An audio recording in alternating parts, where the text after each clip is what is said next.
បាទសួស្តីពុកម៉ែបងប្អូនទាំងអស់គ្នាថ្ងៃនេះខាងតតឡើងថ្ងៃនេះជាមួយប្រភេទពួក Hager ប្រភេទពួក switch ampli តែសម្រាប់វីដេអូដែលយើងតចេញ free 2 switch ហ្នឹងគឺយើងមានហើយឥឡូវយើងមកធ្វើជាលក្ខណៈវីដេអូតចេញ free មួយវិញឥឡូវយើងតាមណាតនឹងតឡើង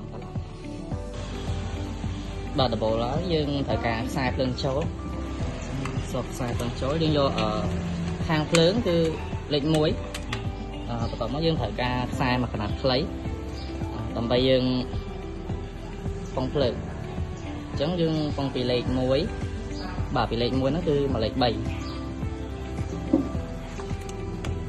ខេខ្ញុំបកមកគឺយើងចូលលេខ2បន្ទាប់មកយើងក៏មានខ្សែព្រីអញ្ចឹងខ្សែព្រីរបស់យើងមានភ្លើងនឹងម៉ាស់អញ្ចឹងយើងយកខាងម៉ាស់បកខ្មៅចូលទៅលេខ2ជាមួយនឹងខ្សែម៉ាស់របស់យើងលើកចូលដែរអញ្ចឹងយើងមានភ្លើងចូលភ្លើងចេញយើងតខាងម៉ាស់រួចតមកខ្សែភ្លើងចេញវិញអញ្ចឹងសម្រាប់ប្រភេទពួក timer នេះយើងមាន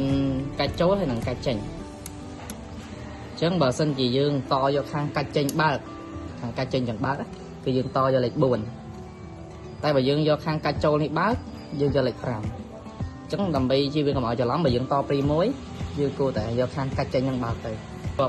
ខ្សែដែលសល់មកចំហៀងហ្នឹងចូលលេខ4មកខ្សែលេខ4ចូលលេខ4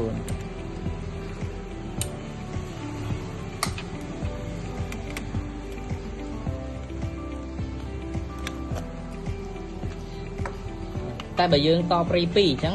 សល់ខ្សែខ្មៅនេះយើងចូលលេខ2ដូចគ្នាហើយអាខ្សែពណ៌ក្រហមនេះគឺយើងចូលលេខ5មកប៉ុន្តែយើងតទៅព្រី1យើងចូលលេខ2ហើយហ្នឹងលេខ4សម្រាប់យើងប្រើព្រី1ហើយលេខ1លេខ4ហ្នឹងគឺសម្រាប់ខាងកាច់ចេញខាងទៅកាច់ចេញណាឥឡូវយើងតខ្សែគឺតតែប៉ុណ្្នឹងឯងអាលេខ5នេះបើយើងអត់ប្រើយើងទុកចោលទៅ